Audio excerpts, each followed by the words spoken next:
December 31st, 2025, RCMP headquarters in Dartmouth, Nova Scotia.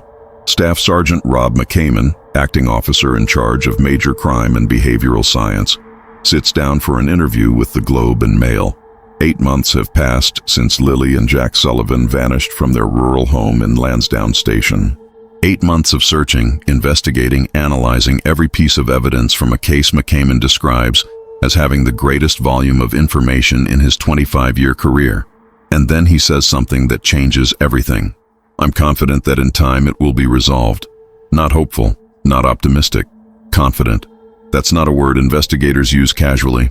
That's not something you say when you're grasping at straws or running out of leads. That's what you say when you know, when you have evidence, when you're building a case, when prosecution is the goal, not just investigation. Staff Sergeant McCamon knows what happened to Lily and Jack Sullivan. He may not be ready to make arrests yet. He may still need additional evidence to meet the burden of proof required for conviction. But he knows. The question isn't if this case will be solved. The question is when. And what does the head of major crime for Nova Scotia RCMP know that makes him so certain justice is coming for 2 missing children whose bodies have never been found? Understanding why McCamon is confident requires understanding what investigators have discovered over 8 months of intensive work. This isn't a case where police showed up, looked around, found nothing, and gave up. This is a case where more than 11 RCMP units have been deployed.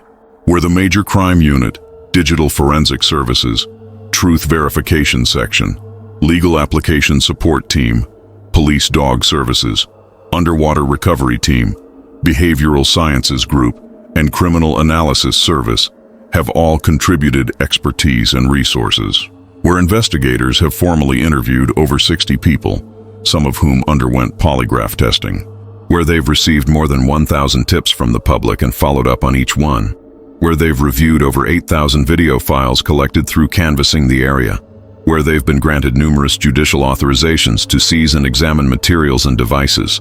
This is an investigation that has consumed massive resources and generated what McCamon calls the largest volume of information he's encountered in a quarter-century of police work. And from that mountain of evidence, investigators have formed pictures. They know what happened. They're preparing to prove it.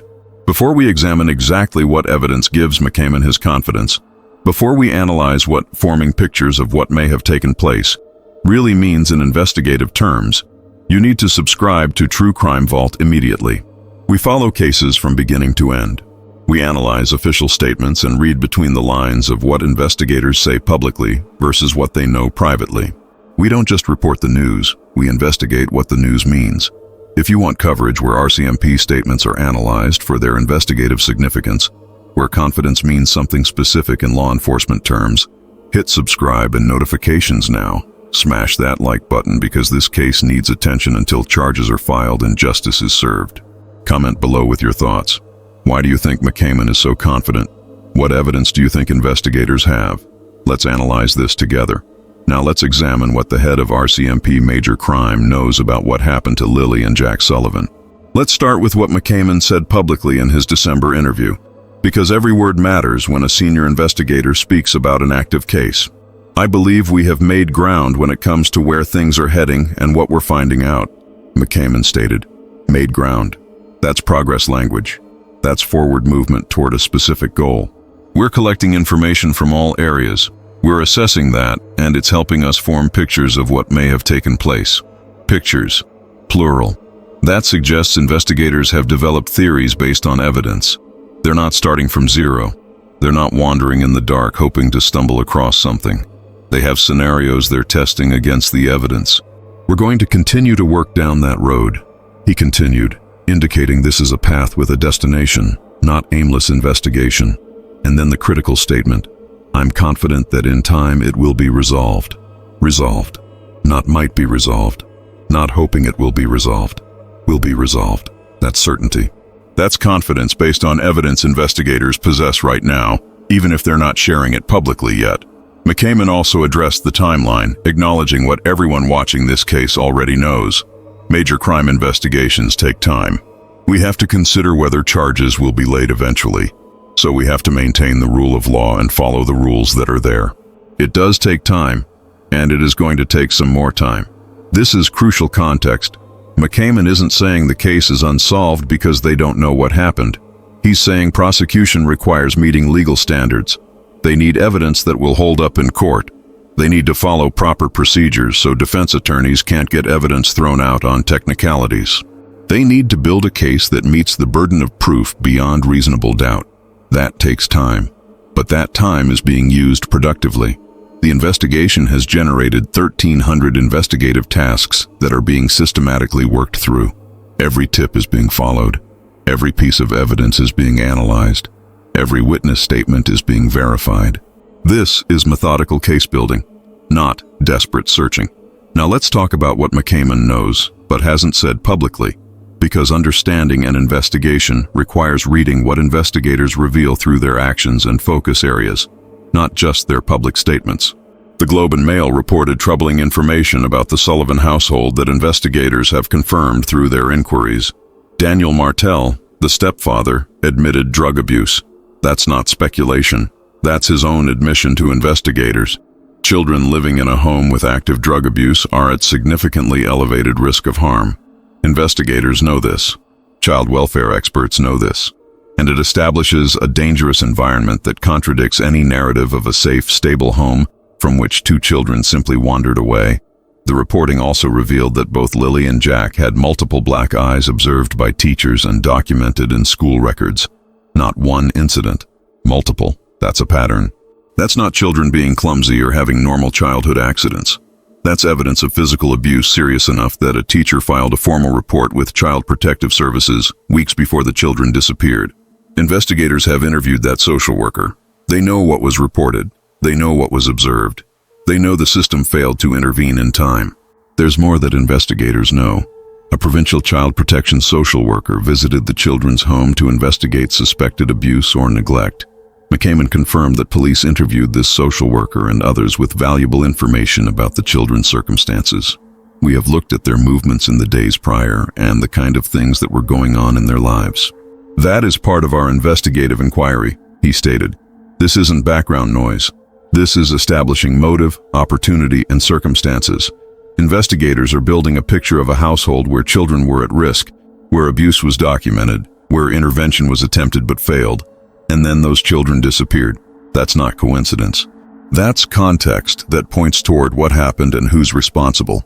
The financial records showing the couple was under tremendous stress, deeply in debt, struggling to afford basic necessities for 3 children. That's context. The relationship problems documented in text messages between Daniel and Malehia, the resentment about supporting children who weren't biologically his, the discussions about how much easier life would be without certain burdens. That's motive. The last confirmed independent sighting of Lily and Jack alive being May 1st at the Dollarama, creating a critical gap where only Daniel and Malehia can account for the children's whereabouts. That's opportunity. McCamon knows all of this. He knows about the drug abuse. He knows about the black eyes. He knows about the CPS investigation. He knows about the financial stress and relationship problems. He knows about the timeline gap. And he knows something else investigators haven't revealed publicly. He knows what the polygraph tests showed. Both Daniel Martell and Malehia Brooks Murray underwent polygraph testing. The results have not been publicly disclosed, which is standard practice in ongoing investigations. But McCamon knows what those results indicated. He knows whether the suspects showed deception when asked critical questions about the children's disappearance. He knows whether their physiological responses aligned with their verbal statements. And whatever those results showed, they're part of the evidence giving him confidence this case will be resolved. Polygraph results aren't admissible in Canadian courts as proof of guilt, but they guide investigations.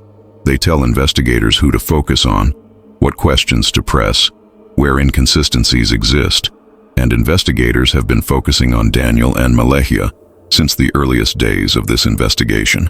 The statement, forming pictures of what may have taken place, is particularly significant when you understand how major crime investigations work. Investigators don't announce theories publicly while building cases because they don't want to tip off suspects about what evidence they have or what direction the investigation is taking. But they develop working theories based on evidence and test those theories against new information as it comes in. When McCamon says investigators are forming pictures plural, that suggests they have multiple scenarios they're considering. Perhaps one scenario involves both parents acting together. Perhaps another involves one parent primarily responsible with the other complicit in the cover-up afterward. Perhaps they're testing theories about whether what happened was intentional or accidental, with the cover-up being the criminal act. But the fact that they're forming pictures at all means they're past the stage of not knowing what happened. They're in the stage of determining exactly how to prove what they believe occurred. Let's examine what each of those 11 RCMP units contributes to an investigation of this magnitude, because understanding the breadth of expertise deployed reveals how comprehensive this investigation has been. The Major Crime Unit leads the investigation, coordinating all other resources and conducting primary interviews with suspects and witnesses. Digital Forensic Services examines seized computers, phones, tablets, and other devices, recovering deleted files, analyzing search histories, extracting text messages and social media communications that might reveal consciousness of guilt or advanced planning. The Truth Verification Section administers polygraph examinations and analyzes the results, not for court admission, but to guide investigative focus and identify areas where subjects show physiological indicators of deception. The Legal Application Support Team drafts and obtains judicial authorizations for searches, seizures, and wiretaps, ensuring all evidence collection meets constitutional standards so it won't be excluded at trial. Police Dog Services deploys cadaver dogs trained to detect human remains, searching vast areas of wilderness and specific locations flagged by investigators. The Underwater Recovery Team searches bodies of water, ponds, wells, and septic systems where remains might have been concealed. The Behavioral Sciences Group profiles suspects, analyzes their statements for linguistic indicators of deception, and provides expert consultation on likely scenarios based on behavioral patterns observed in similar cases. The Criminal Analysis Service processes the massive volume of tips, video footage, and documentary evidence, identifying patterns and connections that might not be obvious to individual investigators. Each unit brings specialized expertise. Together, they create a comprehensive investigative capability that leaves very few stones unturned. The sheer volume of work being done is staggering. 8,000 video files reviewed means investigators have obtained and watched security camera footage, doorbell cameras, dash cams, and surveillance systems from businesses and residences throughout the area. They're looking for any glimpse of the family's vehicle on May 2nd or the days before. They're looking for Daniel or Malaya, making suspicious trips to remote locations. They're looking for anything that contradicts the timeline of events the suspects have provided. 1,300 investigative tasks means detectives are following up on specific leads, conducting interviews, executing search warrants, analyzing evidence, and documenting everything in excruciating detail. 1,000 tips from the public means community members have provided information about suspicious behavior they observed, rumors they heard, or theories they developed. Each tip must be assessed for credibility and either investigated or ruled out. This isn't a case being handled by 2 detectives working part-time. This is a full-scale major crime investigation consuming significant resources over 8 months. The question many people following this case have is why no arrests have been made if investigators are so confident. The answer lies in the difference between knowing what happened and proving it beyond reasonable doubt in court. In cases where bodies haven't been recovered, prosecution is significantly more challenging. Defense attorneys will argue that without bodies, you can't prove the children are dead. You can't prove cause of death. You can't definitively establish that a crime occurred rather than the children simply being missing. Prosecutors need overwhelming circumstantial evidence to overcome these challenges. They need evidence of motive, opportunity, consciousness of guilt, inconsistent statements, forensic findings that contradict the suspect's accounts, witness testimony that establishes suspicious behavior. They need enough evidence that 12 jurors will unanimously agree beyond reasonable doubt that a crime occurred and these specific individuals are responsible. Building that case takes time. It requires meticulous documentation. It requires anticipating every defense argument and having evidence to counter it. That's what the 1,300 investigative tasks are about. That's what the continued interviewing and evidence collection accomplishes. That's why McCamon says it will take more time, but expresses confidence in ultimate resolution. There are precedents for successful prosecution in cases without recovered bodies. The law recognizes that bodies can be hidden, destroyed, or disposed of in ways that prevent recovery. Canadian courts have convicted defendants of murder without bodies when the circumstantial evidence was strong enough. In R.V.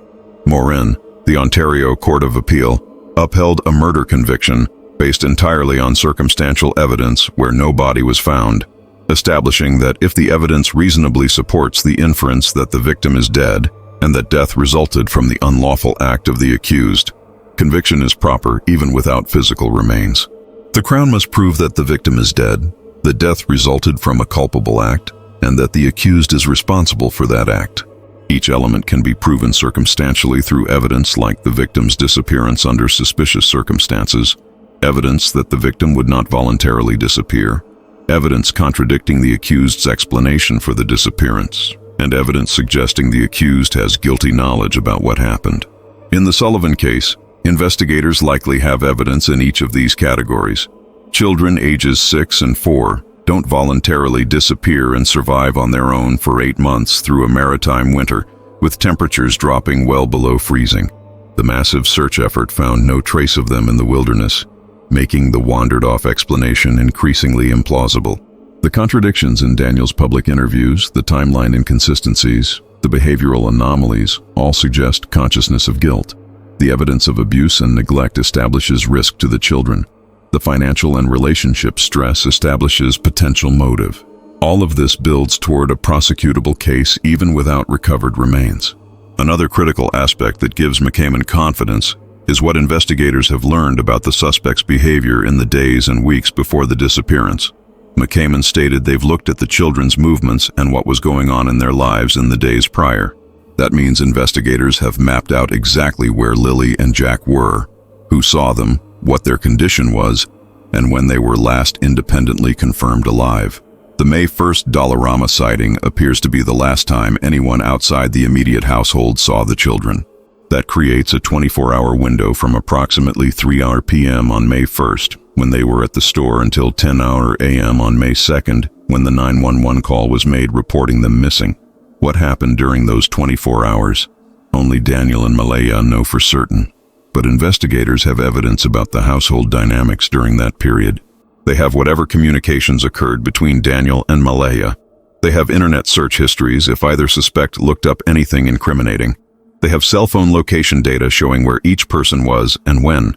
They have financial transaction records showing any purchases made. They have the exact timeline of when each person claims to have last seen the children, when they claim to have discovered them missing, and what actions they claim to have taken. And critically, they have the numerous contradictions between Daniel's various interviews where he can't keep his story straight about fundamental facts like who woke up first, whether they searched together or separately, when the 911 call was made, and whether the gate was open or closed. McCamon also addressed another aspect of the investigation that's both helpful and challenging: social media and public attention. While these online communities help keep the case in the public eye, he noted, they can also hamper the investigation. It takes investigators time and resources to look into tips garnered from what in some cases has turned out to be just a comment made on social media. This is the double-edged sword of high-profile cases. Public interest generates tips, and some of those tips are valuable. Credible witnesses come forward. People with genuine information about the suspect's behavior or statements contact police. But it also generates noise, speculation, and misinformation that investigators must sort through. Every tip must be assessed. Every claim must be verified or ruled out.